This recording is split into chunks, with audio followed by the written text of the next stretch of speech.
Australia work and holiday വിസയ്ക്ക് നമുക്ക് എങ്ങനെ അപ്ലൈ ചെയ്യാമെന്ന് നോക്കാം. ഈ മാസം ജൂലൈ 15 വരെയാണ് ഡേറ്റ് ഉള്ളത്. സിമ്പിൾ പരിപാടിയാണ്. അതിന് വേണ്ടി നിങ്ങൾക്ക് ഏജൻസിയോ കാര്യങ്ങളൊന്നും വേണ്ട. ജസ്റ്റ് ഒരു ലാപ്ടോപ്പിൽ നിങ്ങൾക്കൊരു 15 മിനിറ്റ് കൊണ്ട് പരിപാടി തീർക്കാം. സ്റ്റെപ്പ് ബൈ സ്റ്റെപ്പ് എങ്ങനെ പരിപാടി തീർക്കേണ്ടതെന്നുള്ള എല്ലാ സ്റ്റെപ്പും നമ്മൾ പക്ക സാധനങ്ങൾ കാണിച്ചു തരാം. Work and holiday visa apply ചെയ്യാനുള്ള ലിങ്ക് നമ്മളെ കമൻറ്റ് ബോക്സിൽ നമ്മൾ പിൻ ചെയ്ത് വെക്കാം. ആദ്യം നമ്മൾ ആ ലിങ്കിൽ പോയിട്ട് ഒരു ഇമി അക്കൗണ്ട് ഉണ്ടാക്കുകയാണ് വേണ്ടത്. ഇമി അക്കൗണ്ട് ഉണ്ടാക്കണം എങ്ങനെയാണെന്നുള്ളത് നമ്മളിപ്പോൾ കാണിച്ചു തരാം. ലിങ്ക് പോയി കഴിഞ്ഞ് കഴിഞ്ഞാൽ ഇങ്ങനെയാണ് ഒരു ഇൻ്റർഫേസ് വരിക. ആ ഇൻ്റർഫേസിൽ ഇവിടെ പോയി കഴിഞ്ഞാൽ ഒരു ഇമി അക്കൗണ്ട് എന്നുള്ള ഓപ്ഷൻ കാണും. അവിടെ പോയിട്ട് നമുക്ക് എന്ത് ചെയ്യാം, ഇമി അക്കൗണ്ട് ഓപ്പൺ ചെയ്യാം. ക്രിയേറ്റ് ഇമി അക്കൗണ്ട് എന്നുള്ള ഓപ്ഷനിൽ പോവാം. അപ്പോൾ നമ്മുടെ ഇമെയിൽ ഐ ഡി കൊടുക്കുക. ഞാനിപ്പോൾ ഓൾറെഡി ചെയ്തിട്ടുണ്ട്, അതുകൊണ്ട് അനസെൻഡ് ചെയ്യാണ്. അനസെൻ്റെ ഇമെയിലും പാസ്വേഡും.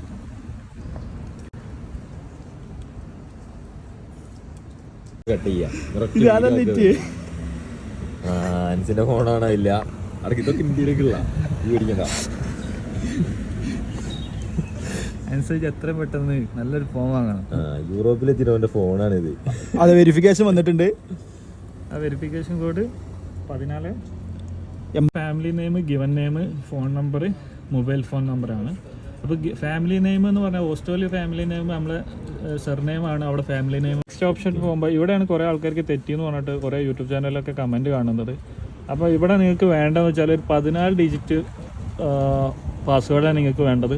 നമ്മൾ പാസ്വേഡ് ഫോർഗോട്ട് ചെയ്ത് കഴിഞ്ഞാൽ മറന്നുപോയി കഴിഞ്ഞാൽ നമുക്ക് എടുക്കാനുള്ള ക്വസ്റ്റ്യൻസ് ആണ്. നമ്മൾ എന്തെങ്കിലുമൊക്കെ റാൻഡമായിട്ട് നമ്മളെ മൈൻഡിൽ നിൽക്കുന്ന എന്തെങ്കിലും അടിച്ചു കൊടുക്കുക, ടിക്ക് മാർക്ക് കൊടുക്കുക, നെക്സ്റ്റ് പോവുക. ഇനി ഒരു ഒതൻറ്റിക്കേറ്റർ ആപ്പ് നമുക്ക് വേണം. അപ്പോൾ ഗൂഗിൾ ഒതൻറ്റിക്കേറ്റർ ആപ്പ് എടുത്തിട്ട് ഈ ഒരു QR ഒന്ന് സ്കാൻ ചെയ്യുക. സ്കാൻ ചെയ്ത് കഴിഞ്ഞ് നെക്സ്റ്റ് കൊടുക്കുക. അപ്പോൾ നമുക്ക് നമ്മുടെ ഫോണിനകത്ത് അല്ലെങ്കിൽ ലാപ്പിനകത്ത് നമ്മുടെ ഒതൻറ്റിക്കേറ്റർ ആപ്പിൽ ഒരു കോഡ് വന്നിട്ടുണ്ടാവും. അപ്പോൾ ആ കോഡ് ഒരു OTP പോലെ ഒരു OTP വന്നിട്ടുണ്ടാവും. OTP അടിക്കുക, നെക്സ്റ്റ് കൊടുക്കുക. ഓക്കെ,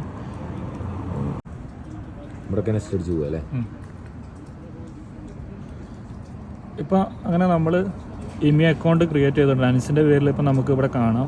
അൻസിൻ്റെ പേരിലൊരു ഇമി അക്കൗണ്ട് ഓൾറെഡി ക്രിയേറ്റ് ചെയ്ത് കഴിഞ്ഞു. ന്യൂ ആപ്ലിക്കേഷൻ പോയിട്ട്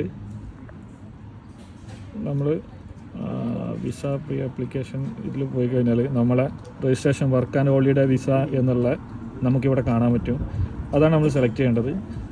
work and holiday visa select ചെയ്ത് കഴിഞ്ഞാൽ നമ്മൾ ഇങ്ങനെയാണ് നമ്മളെ ഒരു ഇൻ്റർഫേസ് വരിക. അപ്പോൾ നമുക്കിത് വായിച്ച് നോക്കാം. ഞാൻ ഓൾറെഡി എൻ്റെ ചെയ്ത് വായിച്ച് നോക്കിക്കൊണ്ട് ഞാനത് ടിക്ക് കൊടുക്കുകയാണ്. പിന്നെ നമുക്ക് ഫാമിലി നെയിം, ഗിവൺ നെയിം, പിന്നെ അനസിൻ്റെ മെയിൽ, പിന്നെ date of birth, passport number, country of passport നമ്മൾ ഇന്ത്യ കൊടുക്കുന്നു. പാസ്പോർട്ട് ഇഷ്യൂ ചെയ്ത ഡേറ്റ്, എക്സ്പയറി ഡേറ്റ്, അവിടെ അനസിൻ്റെ മെയിൽ ID. പിന്നെ ഇത് ടിക്ക് മാർക്ക് കൊടുക്കുക, നെക്സ്റ്റ് പോവുക. ഇതാണ് ഇതിൻ്റെ ഡീറ്റെയിൽസ് വരുന്നത്. സ്റ്റെപ്പ് കഴിഞ്ഞോ?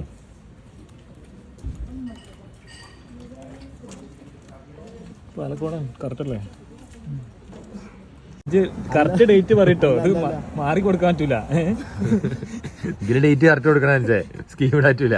11 മാസം നവംബർ 4 4 അന്നാണ് മഹാദുരന്തം സംഭവിച്ചത്.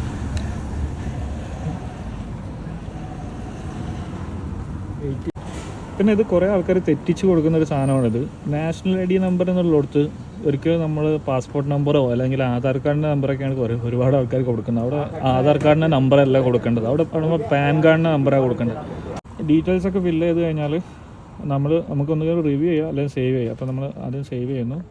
അപ്പം സേവ് എന്ന് പറഞ്ഞു വരും. പിന്നെ നമുക്ക് റിവ്യൂവിൽ പോവാം. ഗോമൈ അക്കൗണ്ടിലും പോവാം. നമുക്ക് ഇവിടെ നമ്മൾ റിവ്യൂവിൽ പോവാം. കാര്യങ്ങളൊക്കെ നമ്മൾ ഇത് ചെയ്യാം. ഇത് ചെയ്ത് കഴിഞ്ഞാൽ പിന്നെ നമുക്ക് പാൻ സബ്മിറ്റ് എന്ന് പറഞ്ഞ ഓപ്ഷനാണ് വരിക. അപ്പോൾ നമ്മൾ പാൻ സബ്മിഷനുള്ള ഓപ്ഷനിലോട്ട് പോവാണ്. ഇവിടെ നമുക്ക് പേയ്മെൻറ്റ് ചെയ്യാൻ വേണ്ടിയിട്ട് ഒത്തിരി ഓപ്ഷൻസ് ഉണ്ട്. നമുക്ക് ഡെബിറ്റ് കാർഡ്, ക്രെഡിറ്റ് കാർഡ് വെച്ച് പേ ചെയ്യാം, പേപ്പാൽ ഉപയോഗിച്ച് പേ ചെയ്യാം, യൂണിയൻ പേ വെച്ച് പേ ചെയ്യാം. പിന്നെ BPay എന്ന് പറയുന്നത് ഓസ്ട്രേലിയൻ ബാങ്കാണ്, അത് നമുക്കില്ല. അപ്പോൾ നമ്മൾ ഇവിടെ ഡെബിറ്റ് കാർഡ്, ക്രെഡിറ്റ് കാർഡ് വെച്ചിട്ടാണ് പേ ചെയ്യാൻ പോകുന്നത്. മനസ്സിലല്ലേ? ഓസ്ട്രേലിയൻ കാർഡില്ലേ?